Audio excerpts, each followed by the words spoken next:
Canada has spoken, the Liberals have won again, but this wasn't just a Canadian election, it was a referendum on Donald Trump. For months, Trump has been fixated on Canada, attacking its sovereignty, threatening tariffs, and even joking that it should become the 51st US state.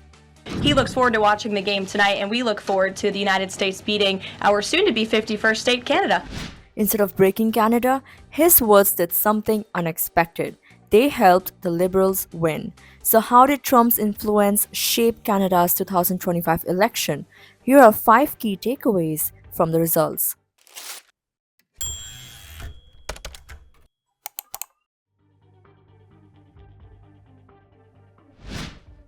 Mark Carney, the former Bank of Canada governor, was an unknown in politics when he replaced Justin Trudeau, but he knew exactly how to win. His message? Protect Canada from Donald Trump. In his victory speech, Carney warned, and I quote, "America wants our land, our resources, our water. Trump is trying to break us so he can own us. That will never happen." His campaign made Trump the central villain. The strategy worked. The Liberals turned a campaign that once looked doomed into an election victory.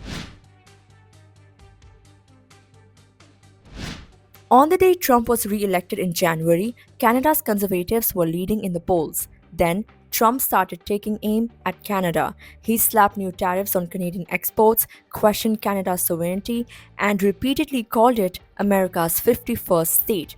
Even on election day, Trump posted, and I quote, "Elect the man who will quadruple your businesses with zero tariffs if Canada becomes the 51st state."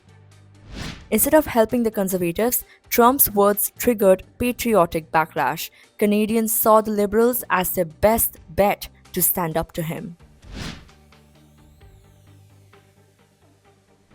Conservative leader Pierre had momentum going into 2024.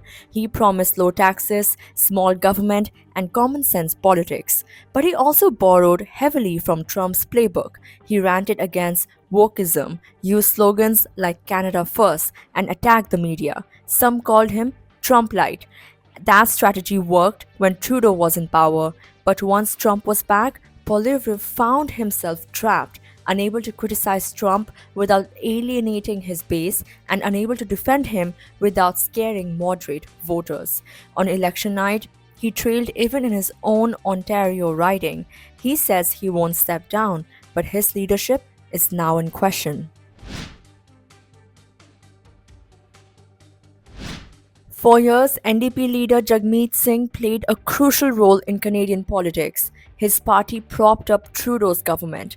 Now he's out. Singh lost his seat in Burnaby, finishing third. His party was crushed, failing to win even the 12 seats needed for official status. The NDP's collapse means the Liberals might not have an easy coalition partner this time. Singh has already announced his resignation as party leader.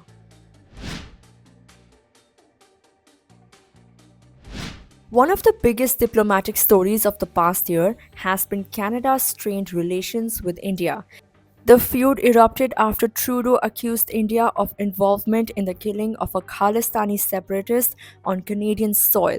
India hit back, cutting trade talks and expelling Canadian diplomats. With Carney now in charge, there is a chance for a reset. He has signaled interest in rebuilding ties, but much will depend on how strong his government is and whether India sees him as a real partner. Canada's election was about more than just Canada. Trump's return to power loomed over the entire campaign. His aggressive rhetoric, his economic threats, and his shadow over the Conservative Party all helped tilt the election toward the Liberals. Now, Mark Carney must lead Canada through an era of uncertainty, dealing with a volatile neighbor, a divided parliament, and a changing world. One thing is clear, this election proves that even when Trump isn't on the ballot, he still shapes the outcome.